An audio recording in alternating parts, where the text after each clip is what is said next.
Alright, hey guys, what's going on? This is the Wrestling King 619 back with another video. Now, in this video, we are going to talk about what went on Raw and SmackDown. Raw, April 28th, and SmackDown, May 2nd. Alright, so, Raw.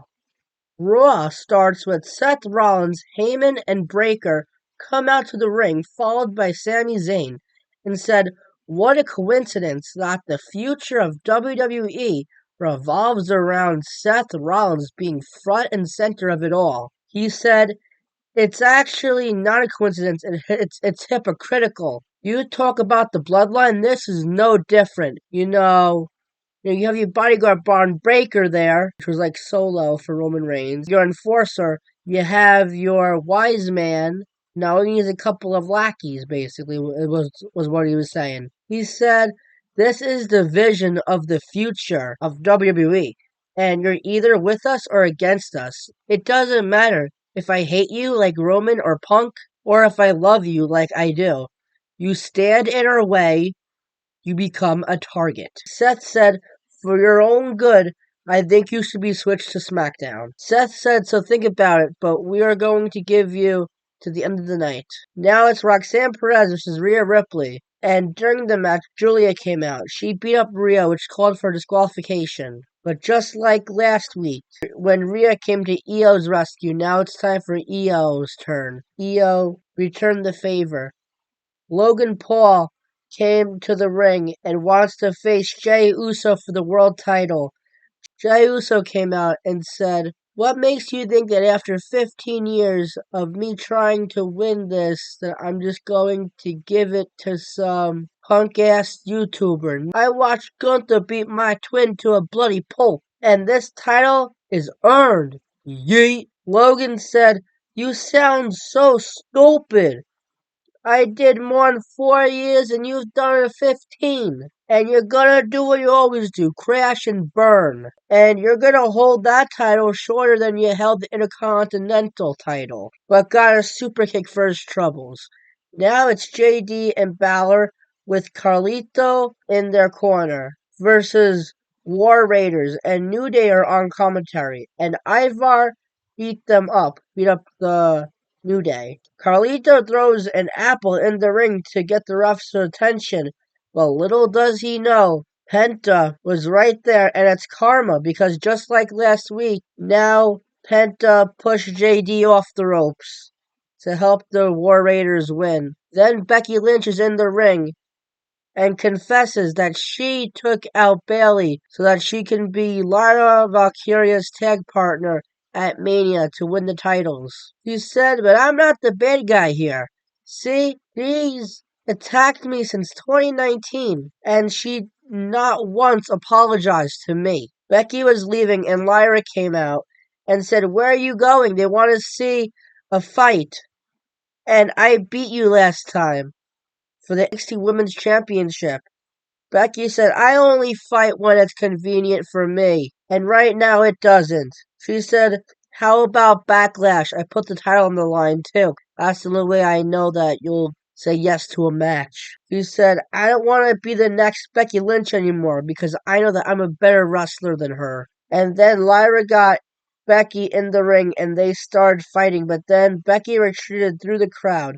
Lyra was on the entrance ramp, but Becky blindsided her. Now we go backstage to Penta and Aldis, and he said, "Next week, you and JD." Then Chad Gable was there and said, "My favorite part wasn't you losing. It was your brother, Ray Phoenix, losing to the Grand Americano," and basically beat him up for it. Now it's Ivy Nile versus Stephanie Vaquer, and of course Gable is out there as well. It was an okay match, and Vaquer picked up the victory. Now Pat McAfee is standing on the announcer's table after being attacked last week by Gunther. McAfee said, "I'm not a man who got handed a lot of things in life, from being a bum to now everyone knowing who I am. And when I die, I want them to say I was an incredibly hard worker,"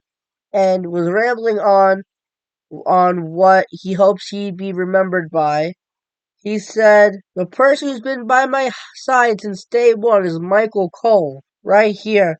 And if they want to pick on him, they've got to go through me first." Adam Pearce wasn't there that night, so he said, "SmackDown's version of Adam Pearce, get out here." And he said he wants Gunther's suspension lifted and he wants to fight him at Backlash. And he was hesitant at first, but gave him the okay. But in a sanctioned match, which means that if the referee wants to stop the match, he can. Now it's Seth and Sammy in the ring. And Sammy said, "If I hurt your feelings as a friend, I am sorry." And it's true. We have a great friendship. Our kids are very close. But when it comes to this ring, you're playing games, man. In all the years we've been friends, have you ever seen me run away? I've been a target many times before, but I can't live being blackmailed by my so-called friend.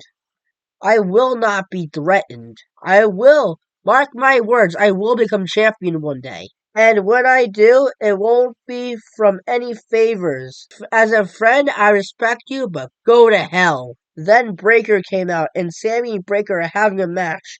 During the match, Sammy rolled out of the ring right in front of Seth, clutching his ribs, and officials helped him up, only to get speared. They are back in the ring, and Rollins gives him a curb stomp to end the night.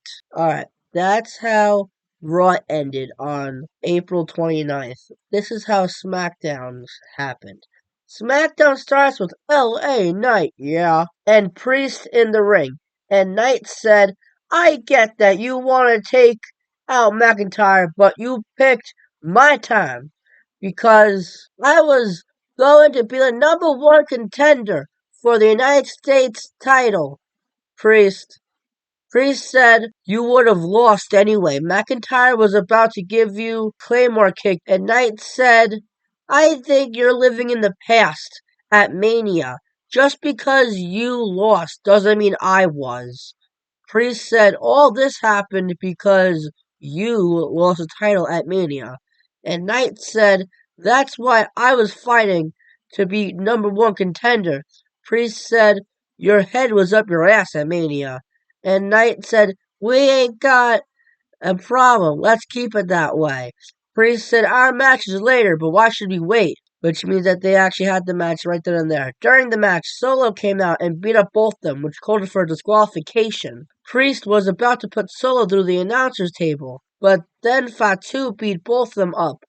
Now it's Fraxium versus Pretty Deadly. Fraser DDT'd both of them and pinned Elton Prince, which looked like a 3 count, but it was 2 3/4. And Prince is also bleeding. It was a good match though, and Fraxium won. Now it's Stratton and Nia Jax in the ring, and she said, "I'll put the title on the line anytime, anywhere." Then Naomi came out and said that when Nia was a champion, Stratton always found a way to have her retain the title and made my life hell. I changed. I'm not the same girl who stood behind Bianca and let Jade walk all over me, and I'm not going after gold. Then Jade came out and made a beeline for Naomi. Stratton and Nia are fighting, and now Jade and Naomi were fighting too. Then Nick Aldis comes out with the words of Teddy Long, "We're gonna make a tag team match, playa." Jade and Stratton versus Nia and Naomi. Tonight, well, May 2nd. Now it's The Miz versus Aleister Black, and Carmelo is at ringside. Miz ran right into a Black mass. Black took his time, and Mello tried to distract him, but with a roll-up count, it was only 2. But then another Black mass, and Aleister Black won the match. And Hayes and Black had a standoff. Now we go back to the ring, and Randy Orton is talking. He said, "Selling your soul isn't a new concept, Cena. You've been doing it for 20 years. I give you the hustle, but not the loyalty or respect, because you said you were going to erase the Orton legacy from the history books. You're not the last real champion. You are the last legend I have to kill. And Backlash, my hometown, and my family and friends are going to witness become 15-time world champion. I'm going to punt kick your head so hard it'll come off and fly through the gateway arch. Now it's Zelina Vega and Piper Niven. And Chelsea and Alba are there as well, obviously. Chelsea got on the apron and Piper tried to beat up Vega, but knocked off Chelsea instead, and Zelina would win with a jackknife cover. Now it's Rey Fenix versus Santos Escobar. It was a good match, nothing really to mention, but Rey Fenix won the match. Now it's the main event. Naomi and Nia versus Jade and Stratton. And I'm not really going to get into this match, but Nia was looking for the Annihilator, but Jade literally powerbombed her to win the match. After the match, Jade got the title and put it over her shoulder, basically saying, "It looks good on me." And Tiffany was like, "Just because we teamed tonight one time doesn't mean I like you. Give it back." Then Naomi attacked Jade from behind and holds up the title. Just make it a four-way match at Backlash already, which they actually wound up not doing. And that's about it, what happened that Monday and Friday. If you guys like this video, please like, comment, subscribe, and catch you guys in the next video. Peace.